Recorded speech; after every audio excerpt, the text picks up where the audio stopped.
నల్గొండ అంటే మా ఊరు పక్కన, ఇంకొకరు జనగామ అట్లా ఉన్నారు. సో అక్కడ కలిసినప్పుడు ప్యాకింగ్ అంటే ఎంత వస్తుంది, రోజుకి 500 1000 ఇట్లా కాదు, మనం ఏదైనా ఈజీ మనీ సంపాదించాలి, ఫాస్ట్గా రాత్రికి రాత్రి మనం కోటీశ్వరులం అయిపోవాలి అనే ఉద్దేశంతో వీళ్ళు ఒక బొలెరో వెహికల్ తీసుకొని అక్కడ నుంచి తీసుకొని వెళ్ళడం జరిగింది.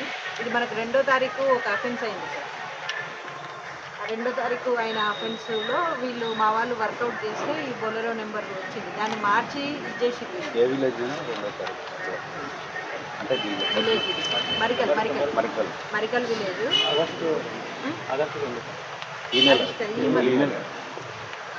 సో ఆ మరికల్ విలేజ్ నుంచి తీసుకెళ్ళారు. మనోళ్ళు వర్కౌట్ చేస్తే అది ఆ బొలెరో వెహికల్కి ఏదైతే ఒరిజినల్ నెంబర్ ఉందో అది తీసేసి వేరే నెంబర్ పెట్టారు. దాని ద్వారా మనం ఇన్వెస్టిగేషన్ చేసుకుంటూ వచ్చినప్పుడు మనకి ఇవన్నీ కూడా కేసెస్ బయటపడ్డాయి. మనకు దీంట్లో నవాపేటతో పాటు హన్వాడ, కుల్కచర్ల, యాదగిరిగుట్ట, చార్నగరు, యాలాల్ అంటే వికారాబాదు అండ్ పెద్దెమూరు, వికారాబాదు మనది and Cyberabad, చార్నగర్ and Cyberabad, Rachakonda. So 4 units 4 జిల్లాలవి మనకు కేసెస్ ఒక 9 కేసెస్ వరకు బయటపడ్డాయి. మనం ఒక 16 పశువుల వరకు, అంటే అందులో ఆవులు, లేగదూడలు అండ్ గేదెలు కూడా ఉన్నాయి. సో అవన్నీ కూడా మనం రికవరీ చేసే ప్రాసెస్లో వాళ్ళు కొన్ని అమ్ముకున్నారు.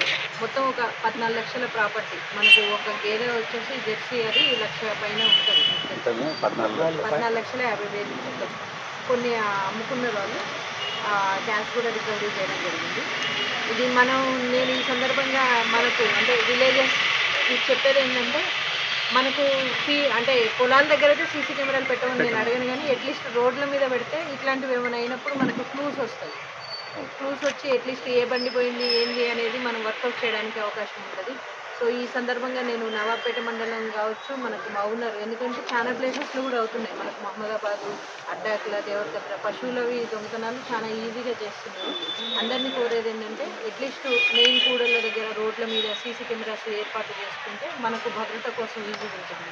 ఎవరు అంటే అన్నోన్ పర్సన్స్ ఆ విలేజ్కి వచ్చినా కూడా తెలిసిపోతుంది ఇమ్మీడియట్గా. మనకు కూడా ఏదైనా కేసు అయినప్పుడు డిటెక్ట్ చేయడానికి ఆస్కారం.